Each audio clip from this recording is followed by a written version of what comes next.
क्योंकि फायरमैन एक है, ऐसा नहीं है कि हर फ्लैट के साथ एक फायरमैन खड़ा हुआ है। उसी के लिए ट्रेनिंग दी जाती है कि जो इनिशियल स्टेज में छोटी आग है उसको आप खुद ही कंट्रोल कर लें और वो बड़ी ना हो। अब एक पोर्शन ये आता है कि कहीं पर इनिशियल स्टेज में आग लगी किचन के अंदर कोई, और आपने एक्सटिंग्विशर तुरंत यूज कर उसको कंट्रोल कर लिया, तो आपने अपनी फ्लैट की पूरी प्रॉपर्टी को और अच्छी खासी प्रॉपर्टी आपकी डैमेज हो जाएगी, और अगर उस दौरान कोई अंदर भी है तो उसकी जान को भी खतरा हो सकता है। तो आप लोगों से रिक्वेस्ट है कि आप पार्टिसिपेट जरूर करें, सेंट्रल पार्क में पहुंचे और जो इक्विपमेंट का डेमोन्स्ट्रेशन आपको दिखाया, लेवल बहुत ज्यादा कम हो जाता है और आसानी से फायर एक्सटिंग्विश भी की जाती है। तो इसीलिए हम भी कोशिश करते हैं कि ज़्यादा से ज़्यादा रेजिडेंट्स का पार्टिसिपेशन हो, ज़्यादा से सीखें और ज़रूरत पड़ने पर इक्विपमेंट का यूज़ करें और बेसिक फायर सेफ्टी की उनको, ताकि यही नहीं, not only at the Serenas, wherever you go to any residential institutional assembly, storage, any type of building, the basic fire safety will be same, and same thing will be applied at the time of big fire incident, and it would be so great and they would be able to extinguish the fire in the initial stage.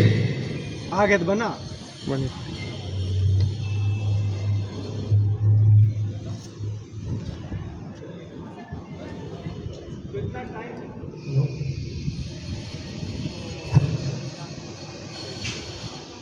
Incident है,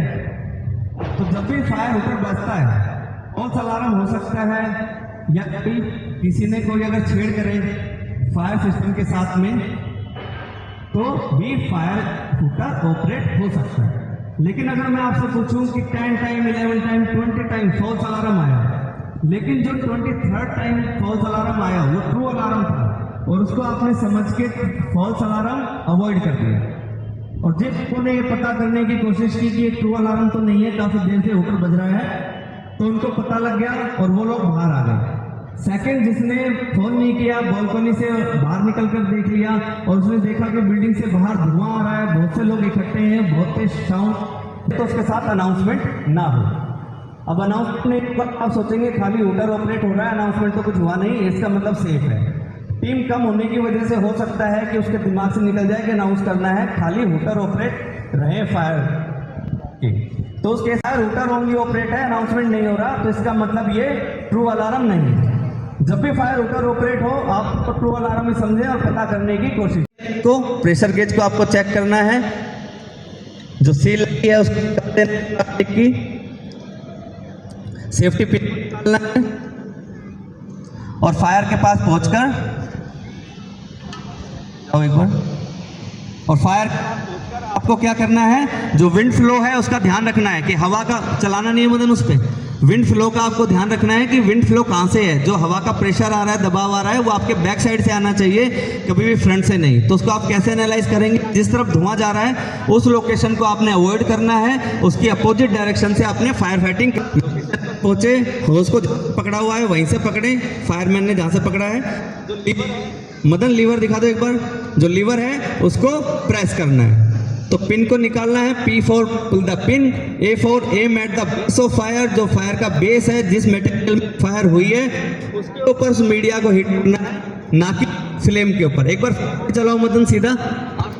से flame के ऊपर से fire hooter operate हो जाएंगे। तो जब भी ऐसा इंसिडेंट हो, कोई भी फायर इंसिडेंट, तो आप इस डिवाइस को ऑपरेट कर सकते हैं। लेकिन ये इलेक्ट्रॉनिक डिवाइस है, हो सकता है किसी दिन काम ना करे, तो आपके फ्लोर पर अगर वर्किंग नहीं है, आप अप फ्लोर या डाउन फ्लोर पर जाकर ग्लास को ब्रेक कर दें। लेकिन फिर भी वो डिवाइस काम नहीं करता है, कोई हुटर नहीं बज रहा, देन आप क्या करेंगे? कोई सॉल्यूशन, कोई सजेशन कि अगर हुटर बज ही नहीं रहा है तो क्या करना चाहिए? फिर इमीडिएट कॉल करना चाहिए फैसिलिटी शिफ्ट सेल पर, और सिक्योरिटी शिफ्ट सेल को लोकेशन बतानी चाहिए कि यहाँ पर इंसिडेंट हो गया है। सेकंड, अगर